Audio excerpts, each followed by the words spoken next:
We do have Russ on the phone, and folks, I want to introduce you, if you missed our show in January, want to introduce you to one of the best independent investigative journalists, Russ Baker.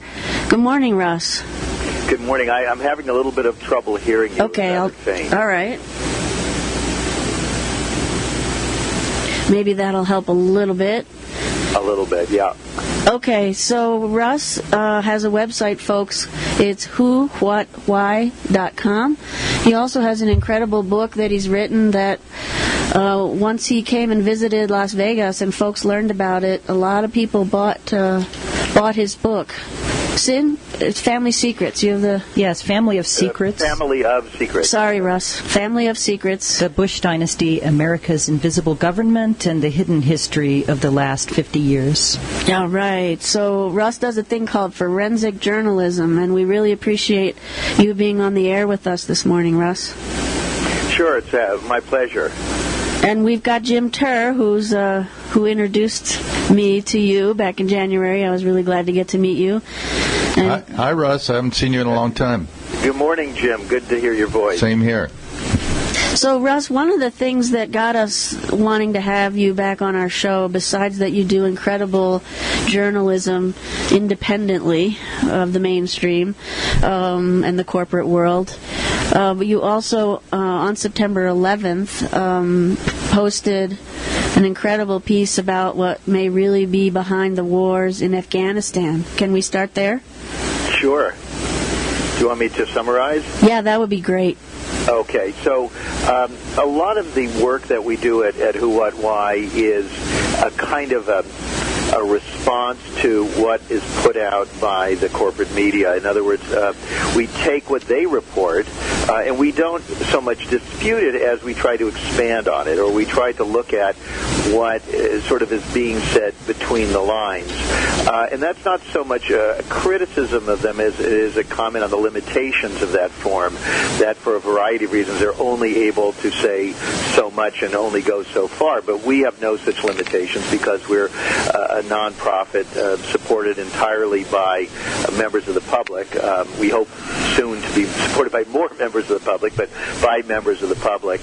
And so we're able to go deeper. So in this case, we're playing off of several articles that have appeared in the New York Times and elsewhere, one of which a couple of years ago, the New York Times published an article in which they reported that a small team of Pentagon officials and American geologists had discovered that actually Afghanistan, which we had been told was a poor country with very little in the way of natural resources, actually was sitting on a vast trove of mineral wealth. And when we saw that on whowhatwhy.com, we noted it and we said, how likely is it that this was just discovered? Now, how do Pentagon officials discover it? Well, they don't do the digs themselves. They discovered it actually in the files of the Afghan government. So we are expected to believe that in all these years that the U.S. has been involved in Afghanistan, we didn't know what the Afghan officials themselves knew, which was that they were sitting on tremendous resources.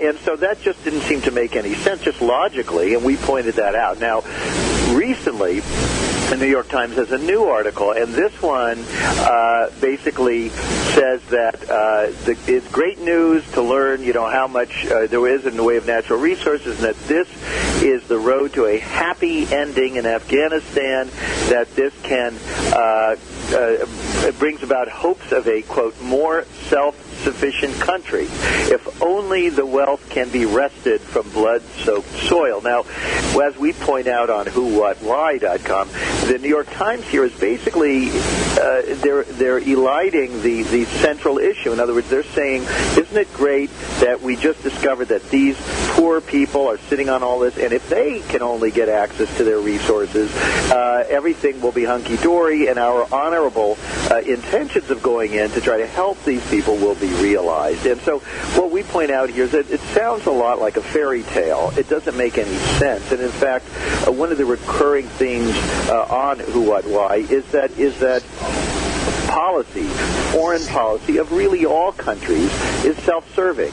And so when people are told your country is going into this place for honorable, moral reasons, that they are going in to help people, that they are going in order to do nation building or to create democracy or to help the women of a country. It's transparently false, because that's never the reason for a country to do something. Or let's say it's hardly ever. Let's put it that way. And it's the same thing if you look at a company. When companies say, we are a green company, if they are a green company, whatever that means, it's primarily because that's good for business. It's not because that's the end goal, except for certain, small, very unusual startups. So Jim, did you have a question for Russ? I think Jim was trying to get in there. No, I wasn't trying to get in. I was saying, okay. Russ, it sounds a little low at this end. I hope he's coming across loud on the air. Yeah, he's showing up on the meters here. So, well, Russ, you did put out a couple of things there before we go any further. One is I wanted to ask you about when George W. Bush was first elected, one of the first things he did was he began actually X-raying the planet, doing X-rays into the surface of the Earth. And the extractive industry, the corporate extractive world, was quite excited about this. And I assumed it was because the U.S. was then going to be able to map all of the mineral resources around the world and find all those secret underground bunkers and all this other stuff. Does this fit into the story at all? Do you know? Well, let's put it this way. All you have to do is look at his campaign contributions, and you will see that right from the beginning of his career, in my book, Family of Secrets, we go all the way back to, say, 1978, where a young George W. Bush actually ran for Congress in West Texas. And if you take his campaign finance reports and you print them out there, a couple of inches thick, and there's this astonishing array of people all over the country giving money, and a very large percentage of them are involved with extractive industries. This is the most profitable industry that the world has ever seen. It continues to be, even as we focus on sectors like entertainment and tech.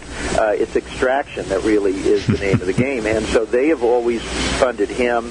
They funded his father. The grandfather was very involved with them. The whole reason that the Bush family moved out west from Greenwich, Connecticut, was to stake a claim on the extractive industries. And so, yes, that's absolutely right, that this is what's driving all of this. And it's hard to say no. Even those in this country who consider themselves to be environmentalists or liberals or whatever, so many earn their living directly or indirectly from the extractive industries. Our large law firms, many of them, if not most of them, the extractive industries are big clients for them. Same things with advertising agencies and PR firms and what have you. And so we're all kind of hooked into this thing. And the failure to sort of talk about it and the consequences and what this has to do with our inability to sort of save life on Earth itself, to step up to the challenge of climate change. It's all related, and it absolutely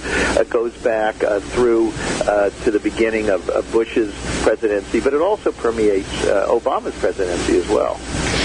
And the second piece I just wanted to put out there, and then Jim has a comment or a question, is that it was the timing of your release of this story on the 11th anniversary of 9/11 was actually quite perfect. People were being patriotic and celebrating that our soldiers went in, and many have died. In fact, more died just yesterday, a couple of Marines, and they're there for patriotism when really it's at the bidding of the corporate world. The soldiers are being used as pawns too. So I was really glad to see that you put out a good forensic piece on why we're really in Afghanistan. Jim, you had a comment or question? Well, yeah, the one question I was going to ask was about your Afghanistan thesis, and you've just covered that. And I have a follow-up on that based on something I heard you say in a talk, unless I have it wrong, and I want you to let me know if I have it wrong. And it totally follows up on that business of that we're all complicit in the extractive industries, and if we drive, we are, of course. But I heard you say one time, if I heard you correctly, that, and I thought this was an extraordinary display of balance and fairness on your part that demonstrates once again that you're not really an ideologue, right-wing or left-wing. That's right. But I heard you say one time in a Q&A, somebody asked you something about is Obama just another sneaky politician totally having his strings pulled and at the bidding of corporations, and you said, well, you have to be fair about it and think about the fact that if you're president of the United States, you're suddenly in a very unusual position. You do feel responsible to maybe go overboard, to not let the country be attacked, not let it run out of oil and everything else. So you're suddenly got a whole new perspective on everything that you have to be somewhat aware of, being in the driver's seat. Do you have anything more to say about that? And would that, could that help us be more understanding about what's going on in Afghanistan and political affairs in general? Yes, I mean, absolutely. You see this, for example, I was talking earlier about corporations. You see people who maybe were in government and they were very, idealistic to some extent, as let's say as a senator or a member of the House, and really you might say very righteous in respects, and then they become the head of a trade industry group or a company, and suddenly their obligations are different. And I think that the nature of the system is that when you become president of the United States, your primary responsibility is to protect what are seen as national interests. And it's hard to argue, even though average Americans don't see very much of the total, let's say, profit, certainly, from these extractive industries, we all do benefit. You mentioned driving, that's one example, heating, cooling, and so forth. And so when you're president, it's understandable that when people say, we've got to deal with these things, we've got to keep this stuff flowing, and then we need you to, frame it as one of not just patriotism, but also one of international goodwill, even though they know that that's not true. They have to do that. And so I agree with you, and I guess my point would be that we need to step beyond this, and we need to understand the nature of how the world works, and not just accept it, but to see if we don't like it, what can we do to change it? And that's where it comes into issues like alternative energies, reducing consumption, what can be done on that front. And sadly, those topics are not very sexy, and they get relatively little scrutiny either by the government or by the media.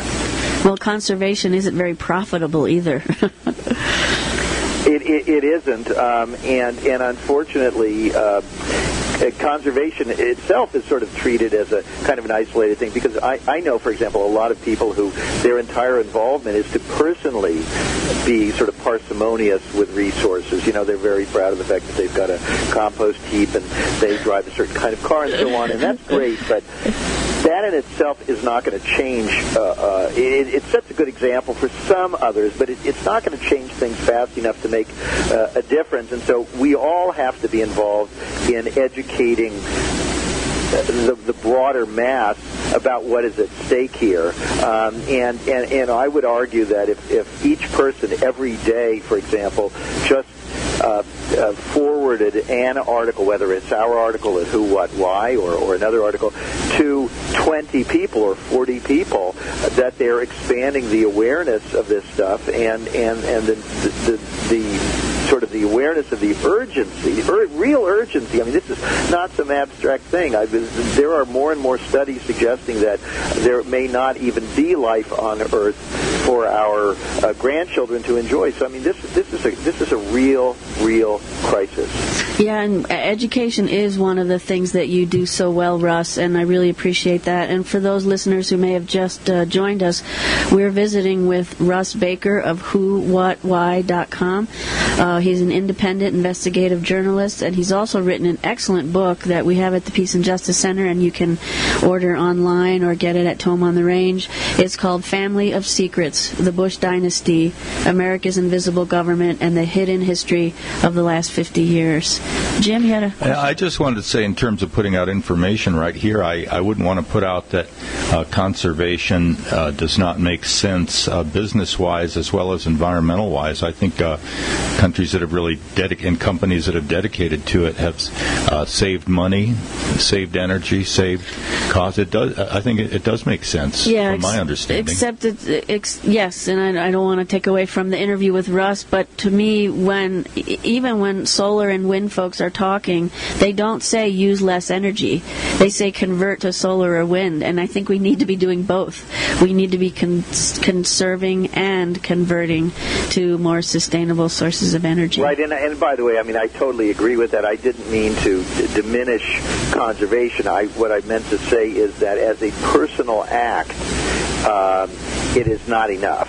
Right. And we need to talk more broadly about consumption and the whole mentality. I mean, even in the United States, there's a notion, for example, that our country should be driven by growth. And, that's a formula for the end of the world. Yep. You cannot grow endlessly. The notion that every company should grow, that there should be constantly new houses being built on a large scale, new roads and so on, there's a consequence for all of this, and you cannot do it forever. You could have done it for a long time when you had the frontier and relatively sparse populations, or populations such as Native Americans that the settlers didn't care about, but it's not tenable anymore. And if you look at other civilizations, and it's very interesting to look at countries like Bhutan that are really a leader in understanding these things, as well as in many respects Europe, where they basically work with what they've got, and they're constantly upgrading and refurbishing and what have you. That the whole approach in this country, the kind of unspoken philosophy, is very, very faulty. Right. Yeah. Go ahead, Jim. I'm so glad you said that, Russ, because I was listening to an interview on NPR the other day with a voter in Wisconsin, and she was going on and on. She said she supported Romney because he's anti-abortion, and then she said something I've never heard anybody say out loud. She says, and that's wrong. We need growth. We need more population. And my head almost exploded. And I didn't know that was that deep-seated, that somebody would actually use that as a rationalization for anti-abortion, that we need to grow. I mean, obviously, we've passed carrying capacity a long time ago. It blew my mind right out there. Yeah, I mean, there's a basic problem in this country, which is that the average American is very poorly informed about things that really matter. Now, the average American is not poorly informed about things that don't matter, and this is the fault in part of our media, but in part the media is simply responding to public taste, and so it's a kind of a vicious circle. It's one of our challenges at Who, What, Why, where we're trying to figure out how can we grow a news organization that publishes things. Really, we try to do it only on things that actually matter. That's not to say people don't have a right to entertain themselves with professional sports and gossip and things like that, but that doesn't really matter. It doesn't really matter. And you can tell because when you deal in a personal situation with your life and you have some sort of crisis and you think about in an emergency, what are the things you don't do? There are things like watching football games and so on, but you still do run the gas, you still do utilize resources, you still need medical care, you still are concerned about your child who went off to Afghanistan and so on. And so you can separate what really does matter from what doesn't.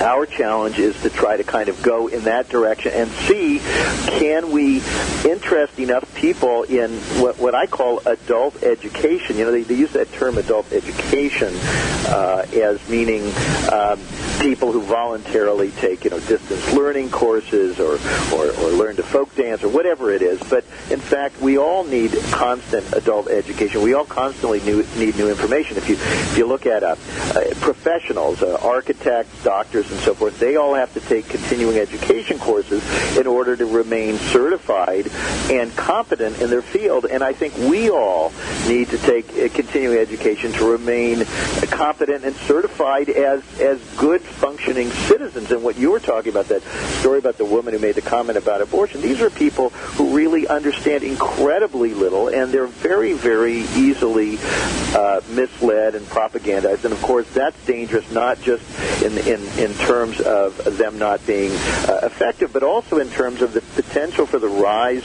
of really dangerous repressive forces. In any country that saw that happen, the public was victimized by not understanding what was going on.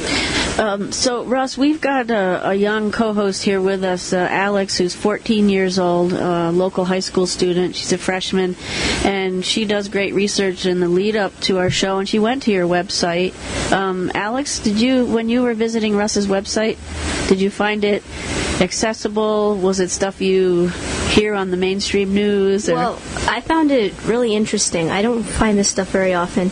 I have a question for Russ right now, or a comment. Sure, it's great to have you on. Oh, thank you. Well, like you were saying, adult education, there's a problem with that because most people don't want adult education. It's a tricky thing because, like you said, the masses, it's hard to get people to do that. What do you mean they don't want?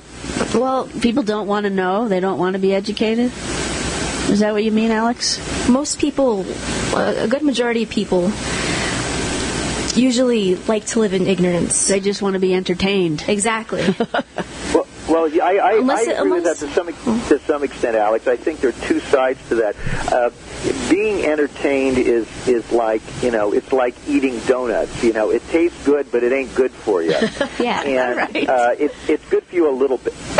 We all ought to be able to indulge in some delicious yet unhealthy foods here and there. We all ought to be able to be entertained. But when you get to the point where you need to be entertained all the time, you're kind of descending in terms of human potential to lower and lower levels. And it's the same thing. It's not just being entertained. I think a lot of people feel helpless, and they feel powerless, and so they find the news depressing. They find information depressing because they don't feel that they have the capability or the energy to take any of these things on, and so they kind of hide in these other things. And the sort of jingoistic sort of reporting that you see on, say, the Fox News channel and what have you, that appeals to people because it is entertaining. It's very simplistic, and it gives people a kind of a fantasy sort of comic book sense of how things work that make them feel good about themselves and their country without them having to lift a finger. Right. Good points. Folks, we are visiting with Russ Baker of whowhatwhy.com. And if you don't know what forensic journalism is, you've got to go to his website and learn more because we need more people doing what Russ is doing. And we actually, Russ, can you stay with us? I do have to go to a break to thank our sponsors. Yes, sure. Okay, so folks, please stay tuned. There's going to be much more here from Russ Baker, and we've also got Jim Turr with us, who's always got some interesting things to say. So please, folks, stay tuned. We'll be right back. Estella's Cafe opened its doors in 1950 and has been family-owned and operated now for 3 generations. Estella's is proud to serve local produce from Infinity Farms in Rabetta, New Mexico, local grass-fed beef from Hobo and Vicito's Ranches, and red chili produced by the same local family farm for over 20 years. Estella's is now selling takeout orders for sourdough and whole wheat bread loaves and rolls made in-house. Just call in your orders to 454-0048. Also try Estella's in-house fresh-made pickles served with delicious sandwiches and local grass-fed ground beef burgers and mini burgers. Open Monday, Tuesday, Wednesday, and Saturday from 10 a.m. to 3 p.m. and Thursday and Friday from 10 a.m. till 8 p.m. Come in to experience a taste of tradition and don't forget to ask about their special of the day. That's Estella's Cafe, 148 Bridge Street in Las Vegas, New Mexico. Phone 454-0048. We're really grateful to all of our sponsors. We've really got some great local sponsors. I really like the people who support our show and keep us on the air and allow us to visit with people like Russ Baker of WHOWhatWhy.com, and that's who we're talking with this morning, along with Jim Turr. And as we've mentioned, folks, Russ is one of the best independent investigative journalists that we've got today. He's doing forensic journalism, thinking hard, digging deep. You should check out his website, WHOWhatWhy.com, and check out his book, excellent book, called Family of Secrets, The Bush Dynasty, America's Invisible Government, and the Hidden History of the Last 50 Years. We're hiding history, Russ? It's hard to believe, but even after years in journalism covering big stories for big news outlets, I was surprised to find out how little I actually understood about what was going on in this country and had been going on for a long time, that there were really sort of profound explanations that were entirely missing from the media, from major historians' accounts, and from what we were getting in academia, a deeper, more profound analysis backed by, actual documented facts. Right. Jim? Well, Russ, I wanted to say that about your book, that I was glad to hear that it's caught on in Las Vegas. Yeah. Because I love the premise of your book, as I've heard you describe it, which is that you started with a question. How did an unlikely guy like George W. Bush happen to become president? And you just seem to have stuck like a dog on that question and gone through every alley, and it expanded to a whole book to research that question and stay with it. And it's so interesting. And I don't want to say, I happen to know that when you were in Vegas, you even followed up on somebody in Vegas who related to one of the stories in your book. And I won't say, I don't even know the outcome, and I won't say who I know you interviewed, but it's interesting that those strings just go everywhere.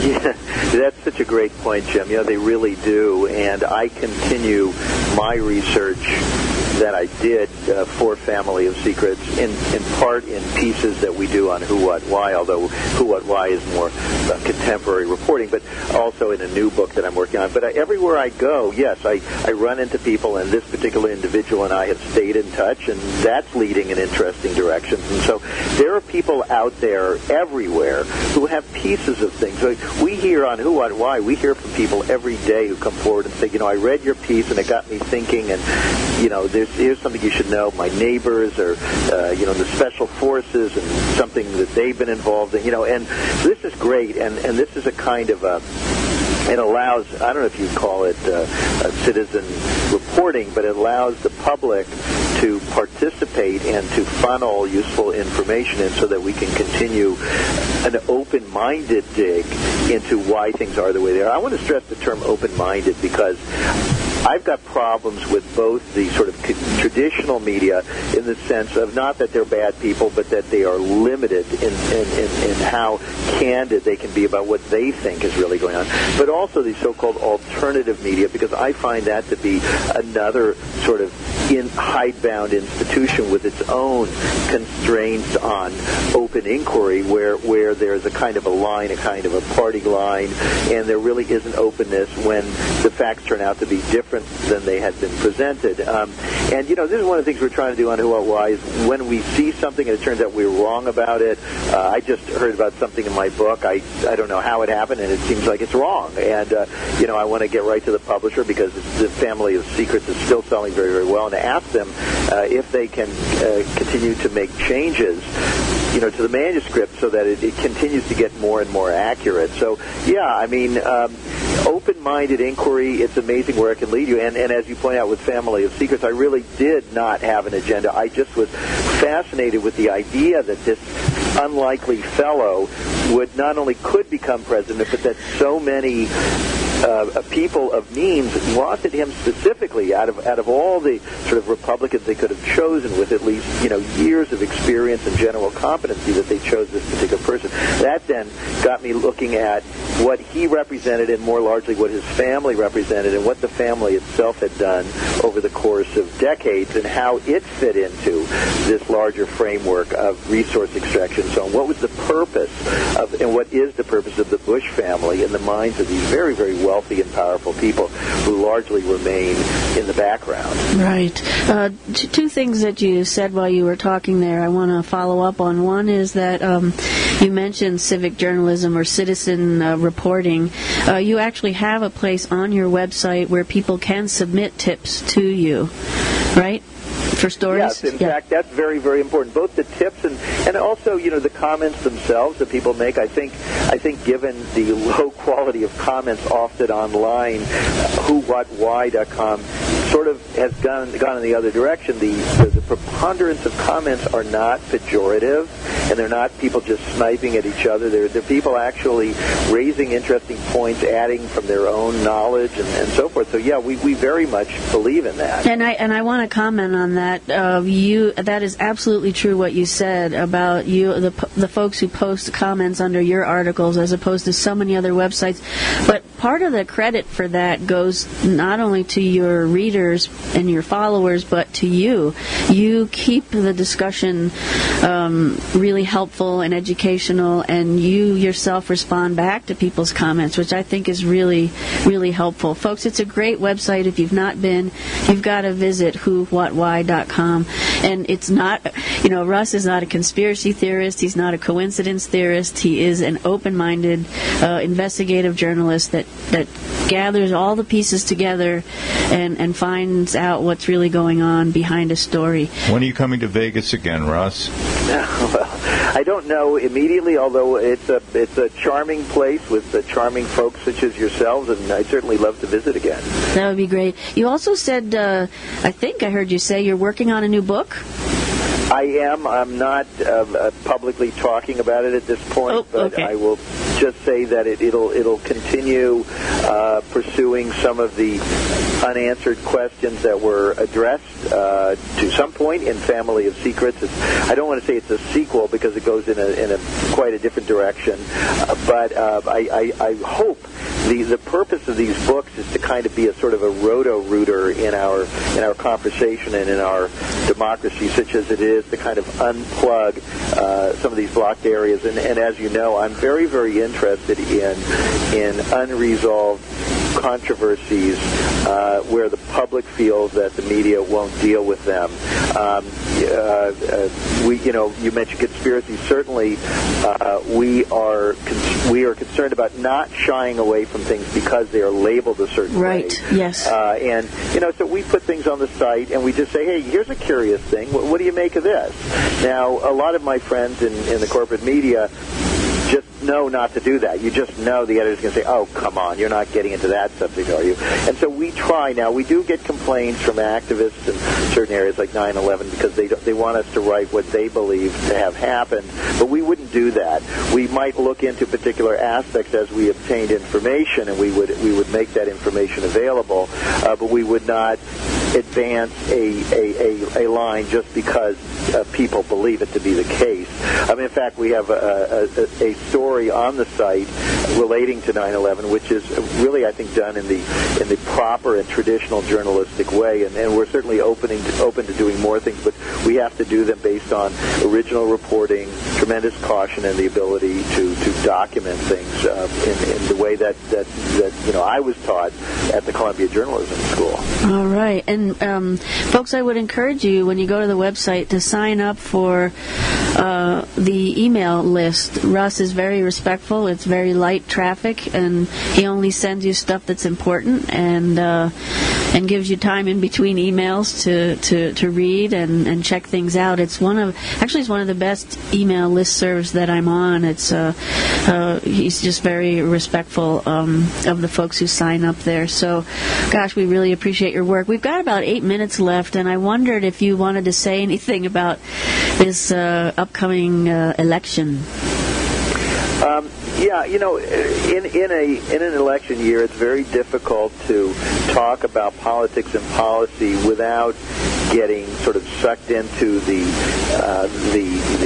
horse race and the way that the thing is framed, and at Who, What, Why, we try to resist that, and you'll notice that if you compare it to most of the other sites, they're so heavy in, Romney said this and Obama said that, and this person's lying and so forth, and we just try to eschew that as much as we can.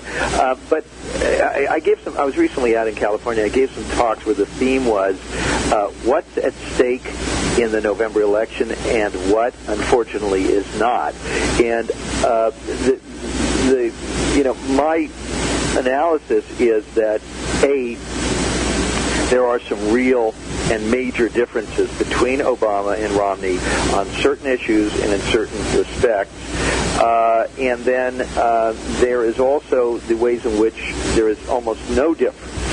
And I think that we need to acknowledge both. In other words, that it is important to vote.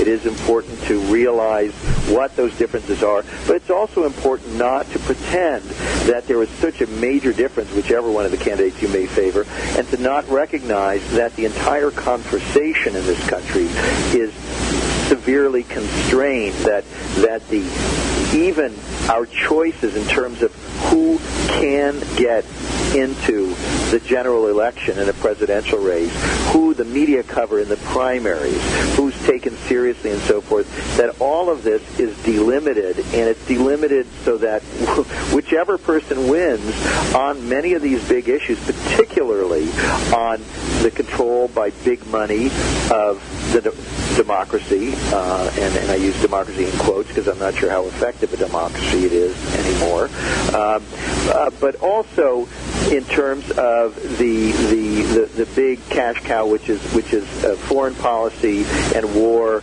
and the riches related to that. And as you, again, on Who, What, Why, we were constantly talking about resource extraction, which we think is the central issue worldwide.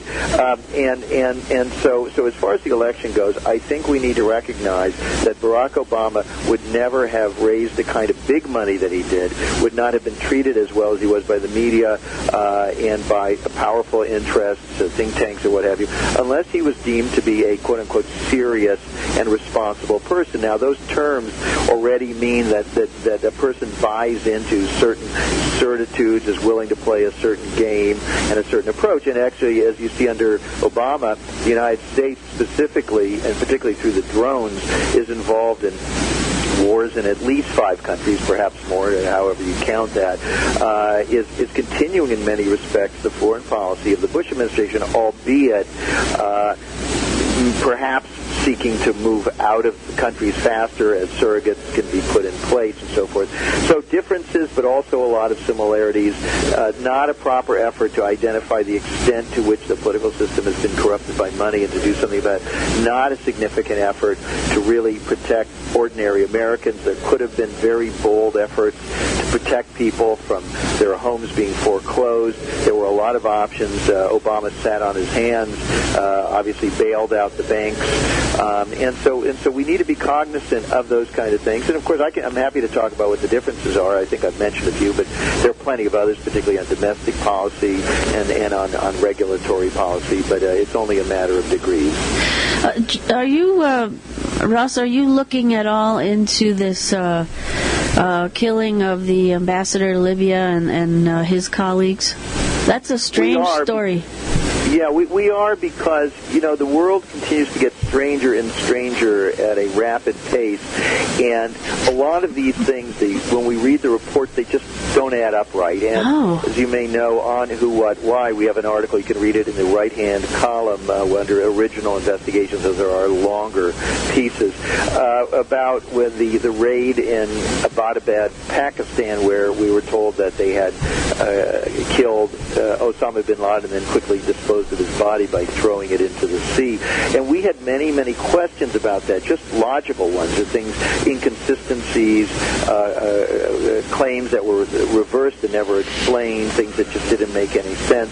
And it's the same thing with this. A lot of this doesn't make any sense. Right. So, yes, we are looking actually, as we speak, at that and looking at certain aspects. We'd like to be able to break out and provide the public with some new understanding of it. The primary difficulty that we have at Who, What, Why is very simply this. Only a tiny percentage of people who like what we do, who believe in what we do, and who want us to do more of it will actually take any kind of a concrete step to support us.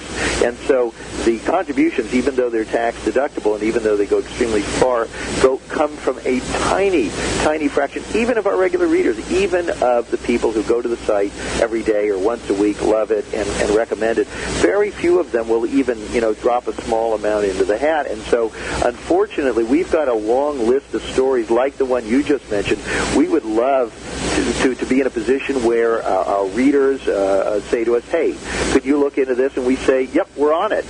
We'd like to be able to work for you, the public, but we unfortunately cannot do it unless we've got greater resources, because we do have to pay people, and they've got to be able to survive. Right, and folks, when you do go to whowhatwhy.com, there is a link for how you can help support this work and make a donation. You can also buy Russ's book, Family of Secrets, The Bush Dynasty, America's Invisible Government, and the Hidden History of the Last 50 Years, and tell others about the website. Spread the word, because it really is good investigative journalism. Russ, I think it was in today's New York Times, the latest piece of this story about the ambassador to Libya, this the first I had heard this now, was that there was this span of time where he was alone, locked in a room, and that some villagers broke into the embassy, rescued him, and took him to a hospital, and the only thing wrong with him was smoke inhalation. He actually died from smoke inhalation. There were no injuries on him or anything like that. Did you hear that piece of the story? There are some aspects of what happened to him that are certainly unclear. It's odd how new pieces of that keep coming out, and why it is so hard to understand what actually happened to him. You'd have to believe that in a country like Libya, where the United States was so avid in its bombing and covert efforts to undermine and remove the Gaddafi regime. By the way, Who, What, Why was a leader in reporting on Libya. I want to emphasize that. We've received quite a bit of praise. Bill Moyers, among others, said that he was getting some of his best information on Libya from Who, What, Why.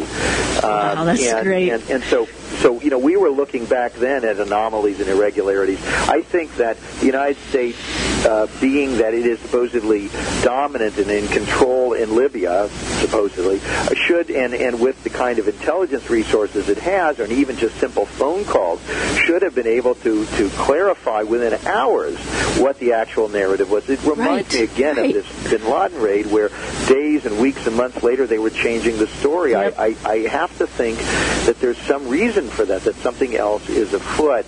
And I'm also very, very interested in the precipitating factor, the video, and several of ours. We at Who, What, Why, we're trying to run a sort of a training academy for the next generation of journalists, and we have some young folks who are very, very talented and have great potential, and we're guiding them, and they're actually looking into a few aspects of this. That's great. Because even the film itself, and who really made it, and what the actual purpose of this really awful film was, other than just inciting people in that region, I think we need to look at that, and we need to always ask the question, the Latin term, qui bono, who benefits from all of this. Right. Well, we have about a minute and a half left. What, in closing, what would you like to share with our listeners? We've got people locally who listen on AM and FM, and we've actually learned that we've got listeners around the world at KFUNonline.com. We've got quite a faithful following that's growing. So speak to all those folks, Russ. Okay. Well, and also, by the way, we'd love to put up a link on Who, What, Why to this interview. We try to share two-way. People get to hear those interviews who didn't hear them at the time, and also get to hear the name KFUN, because we're very, very big into promoting independent radio. We wish you all the success in the world, and we know that what you're doing is enormously important. We consider you our partner, effectively. Great. Thank you. And I might just mention, by the way, we also are on Twitter. If folks do that, it's at Who, What, Why. I'd love to have you do that. And also, if you're on Facebook, we've got a Facebook page for Who, What, Why. Those are other vehicles for sort of creating a sense of community to allow our larger readership to communicate with each other, to share ideas. We really want to build a community here, and we think that that is the path to building a more robust democracy and to turning these things around and to getting ideas to bubble up and not just down. Great. Thank you so much. Thanks for joining us. Folks, we've been visiting with Russ Baker at whowhatwhy.com, and he also wrote a book, Family of Secrets. Thank you so much, Russ, for being with us this morning. Thank you very much. All right. Have a good rest of your weekend, and keep up the great work. You too. Okay. Bye-bye. So, folks, we've got to go, and it's a bummer because I had a couple of pieces of Jim Terr's that I wanted to play, so maybe we can convince you to come back, Jim? Sure. Yeah, cool. Thank you. Okay. And we are going to have an after show at the Spick and Span. In fact, if you go to Jim Terr, oh no, the picture of Spick and Span isn't at that website, right? Yeah, it is. It is, I okay. just took off the little sign. Oh, okay, great. So join us for brunch at the Spick and Span, and if you want to talk more, we also have Russ's book that we'll bring with us, and you can check that out. Thanks, everybody. Thank you, and we'll see you on the radio next week. Bye-bye. Las Vegas, New Mexico.